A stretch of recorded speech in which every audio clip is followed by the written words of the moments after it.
Let's all go to the lobby. Let's all go to the lobby. Let's all go to the lobby and have ourselves a drink. All right, and with Michaela singing, that means we are back in the lobby bar for the week of September the 30th, 2024. Brian and Michaela here with you, and we are coming to you from different locations today. Michaela is still in Texas, as she was earlier this week, if you were on our Patreon hangout or listen to the recording of that. And I am up in the Finger Lakes region of New York, drinking some wine, having some beers, having a good time, but I had to stop in for the lobby bar because it's the last Amaretto week of the month.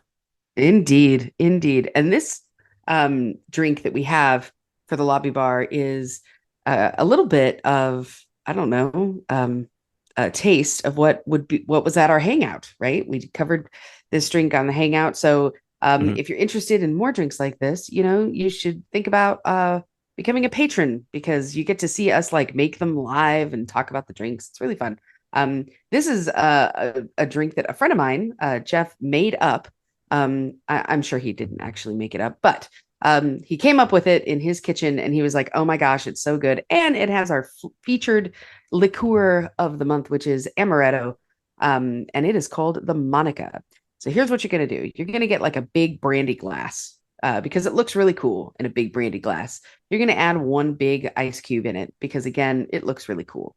And in that big brandy glass with one big cool ice cube, you're going to add equal parts of your favorite cognac, your favorite amaretto, and your liquor 43.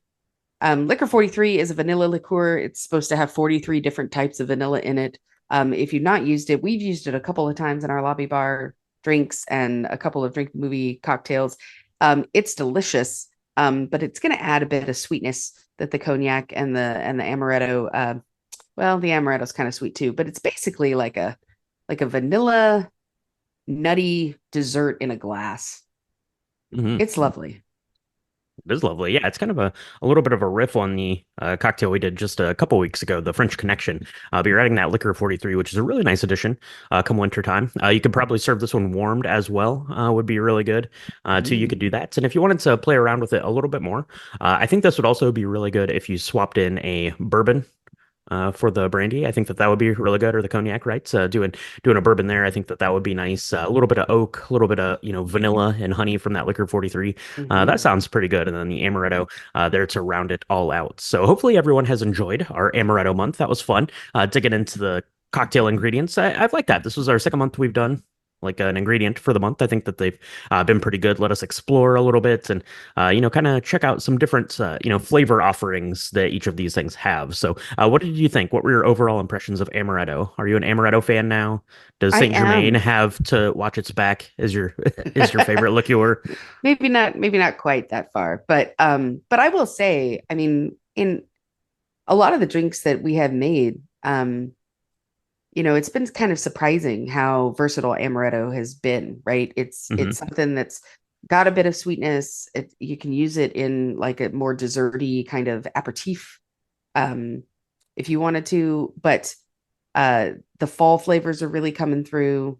I don't know. I thought that was really good. And I'm really enjoying being able to explore one liqueur in a month's period of time because when you buy a bottle, even if you're drink connoisseurs like Brian and I, like you don't necessarily know what all you can do with a drink or an ingredient unless you go explore it.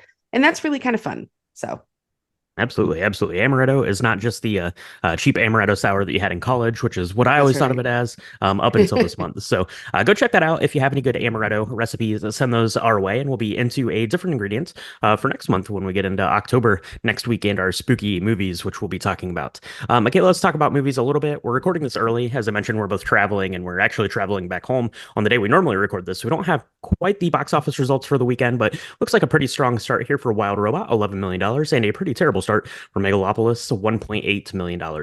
Not great, not great. Looking forward to checking both of those out for myself. I think you're interested in seeing both of these as well. We'll see what the rest of the weekend rounded up. But really, Megalopolis had this one chance to shine because it's about to be overshadowed with the release this week. We have Joker, Folie, Deux coming out this week. Michaela, you looking forward to checking out the Joker tale coming everyone's way? I don't know if the right term is looking forward to it. I'm going to see it. Um, I am really I am looking forward to seeing Lady Gaga because even in movies that aren't amazing, she does a really solid job. Um she's really fun to watch, and I love the musical aspects of this and gives her a chance to shine there because let's face it, she's just a goddess when it comes to her musicality and singing ability and all of that. So I hope we get to see some of that. It sure looks like it from the previews, but we'll see. I think the acting is going to be great. I don't know if I'm looking forward to the story because it's probably just going to be very depressing. The first one certainly does not put you in a happy place, so I don't think that this one's going to do that at all either. So, yeah, uh, but I'll tell you, I'm much more looking forward to seeing Wild Robot. Mhm. I can't wait, and I know that that film is going to make me cry like a baby. So it's kind of weird the way you look forward to being sad, Yeah, Michaela can hardly or at even least say I the do. words "Wild Robot" without getting sad. Yeah, kind of same. Probably going to see the Joker, I guess, just to scratch my inquisitive itch. I never saw the original Joker, so I don't know. I'm not like super excited about this. I am excited because Lady Gaga released the companion album, Harlequin, that is out. I think it's out now. You can listen to it. I haven't checked it out yet. Maybe I'll do that on my drive back to North Carolina tomorrow. So excited for that. I'm also excited, I guess, from a box office perspective because Joker very famously was the highest grossing rated R film of all time until recently eclipsed by Deadpool and Wolverine. I don't think that this one will do quite as well as that.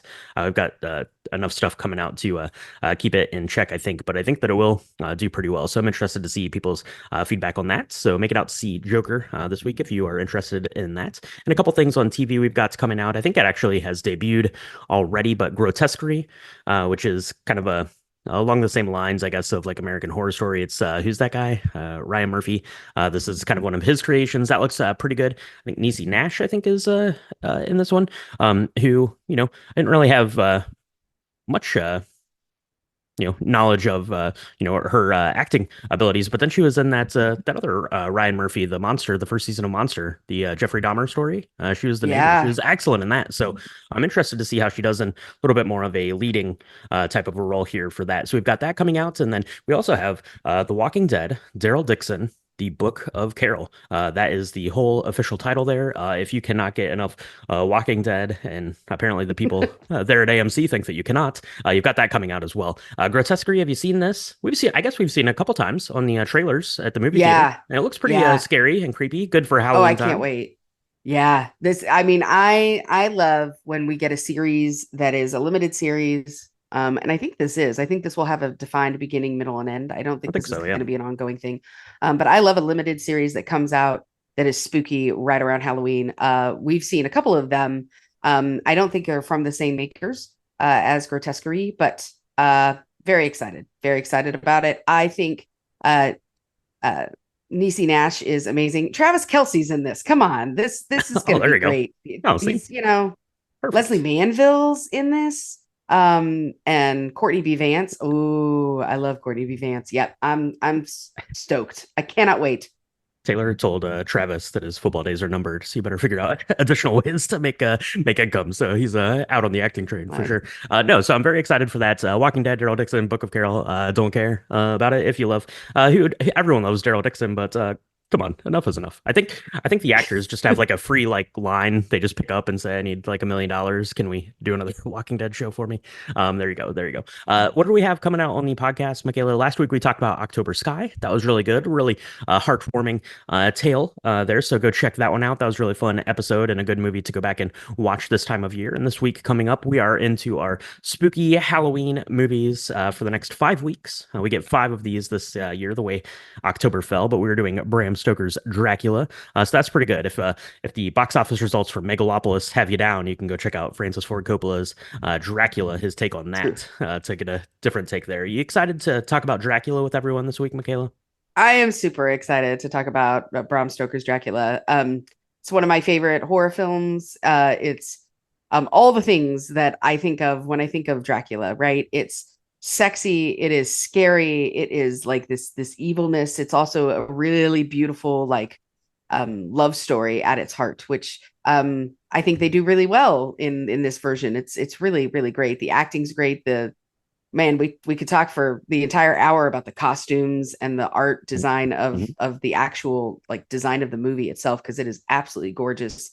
So I'm super excited to share this with people. Yeah. And there you go. And if you want to hear about the inappropriate age Michaela watched Dracula for the first time, check out the episode that is coming out this week. So make sure you are subscribed and liked and rated, reviewed, all that stuff. So on Patreon, Michaela mentioned it earlier. We did our hangout this past week. That was really fun. We do a live stream with our patrons there on YouTube, do a hangout, do some cocktails, chat about some movies. So we had that. And we also talked about Beetlejuice, the original, this past month here on our Patreon bonus episode. We'll be coming out with some spooky movie, I'm sure, to talk about this month as we get into October. So check that out. It's patreon.com/drink the movies. And wanted to give everyone a heads up. The next episode of Drink the Video Games comes out this week as well, October the 2nd on Wednesday. You can check that out. Michaela joins me to mix up a cocktail for the LucasArts point and click adventure game Grim Fandango. So quite a good time there. So Michaela, we're traveling. We need to wrap up because I think there's still drinks we need to have drank before we get home. So let's do that. Let's go ahead. We'll wrap this one up. Go see Joker. Let us know what you think about that. Let us know if you've made it out to see Megalopolis, if you were one of the dozen that made it out to see that.